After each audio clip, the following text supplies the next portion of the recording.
கோலம் என்பது வெறும் பார்த்து ரசிக்கக்கூடிய கோடுகள் அல்ல. ஒவ்வொரு கோலத்திற்குள்ளும் ஆயிரம் ஆயிரம் அர்த்தங்கள் மறைந்து கிடக்கிறது. ஆதி காலத்தில் மனிதன் மரங்களிலும் குகைகளிலும் வாழ்ந்து வந்தான். பின்னர் காலங்கள் செல்ல செல்ல சிறு சிறு வீடுகளை கட்ட ஆரம்பித்தான். அவ்வாறு வீடு கட்டும் போது கண்ணுக்கு தெரியாத பல நுண்ணுயிர்கள் மடிந்தன.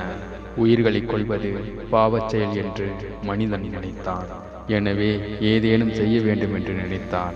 வீடு கட்டி முடித்த பின்னர் அரிசி மாவை மணல் போல திரித்து அதில் வீட்டின் முன் கோலம் போட ஆரம்பித்தான்.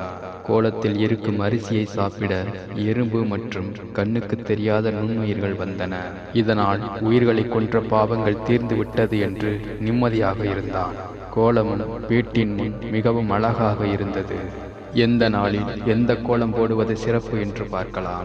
சூரிய உதயத்திற்கு முன் எழுந்து சாணம் தெளித்து கோலம் போட வேண்டும். நம் வீட்டு வாசலில் லட்சுமி வாசம் செய்வதால் புது தண்ணீரே தெளிக்க வேண்டும். கோலத்தின் நடுவில் பூசணி பூ வைப்பதால் செல்வம் சேரும். ஞாயிற்றுக்கிழமைகளில் சூரிய கோலம் போடுவது நல்லது. திங்கட்கிழமை அள்ளிமலர் கோலம் போட்டால் நல்ல பலன் கிடைக்கும். செவ்வாய்க்கிழமை வில்வ இலை போட்டால் நல்ல பலன்கள் கிடைக்கும். புதன்கிழமை மாவிலை கோலம் போடுவது சிறப்பாகும். வியாழக்கிழமை மலர் கோலம் போடுவது நல்லது. வெள்ளிக்கிழமை தாமரைப்பூ கோலம் போடலாம். சனிக்கிழமை பவளமல்லி கோலம் போட்டால் நல்ல பலன்கள் கிடைக்கும். பௌர்ணமி நாளன்று தாமரைப்பூ கோலம் போடுவது சிறப்பு வாய்ந்ததாகும். கோலத்தின் அனைத்து பக்கத்திலும் பூக்கள் வைத்தால் திக்பாலர்கள் மகிழ்ச்சி அடைவார்கள். இறந்தவர்களுக்கு திதி கொடுக்கும் நாட்களிலோ அமாவாசை நாட்களிலோ கோலம் போடக்கூடாது.